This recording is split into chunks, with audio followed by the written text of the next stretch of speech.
All right, good morning. Today we're going to talk about semiotics, and my intention today is to give you just a couple of ideas of what semiotics is and to look through its various definitions. So today's lecture is going to be divided into 4 parts. The first part, of course, is going to be defining what semiotics is. And because semiotics involves signs and interpretation of signs, then we're going to look at what is a sign. Now, there are 2 major schools of understanding what a sign is.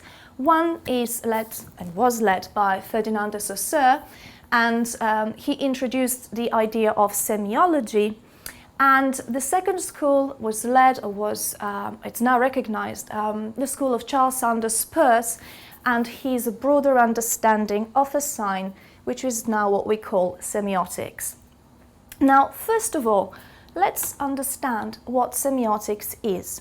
I provided 2 very different definitions of semiotics, also because the term in itself is very difficult. Now, the Oxford English Dictionary tells us that semiotics is the science of communication studied through the interpretation of signs and symbols as they operate in the various fields, especially language. Now, we are going to be interested more in language today than other aspects, because semiotics has many different branches.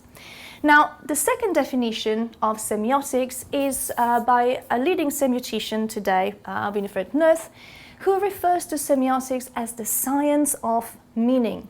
So meaning, communication, language. This is what we are interested in. We have 3 main branches. The first one is semantics, syntactics, and pragmatics.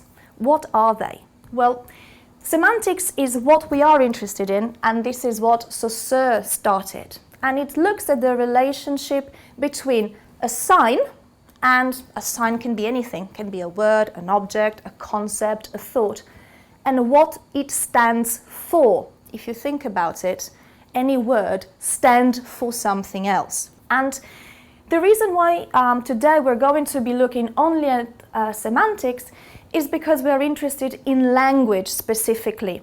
Semiotics really embraces a whole number of different signs and sign systems, which are not necessarily just linguistic systems. We are interested in how language works as a system of signs.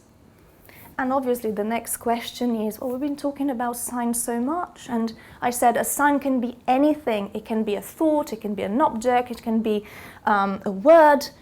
But really, if we have to understand the next one, what is a sign?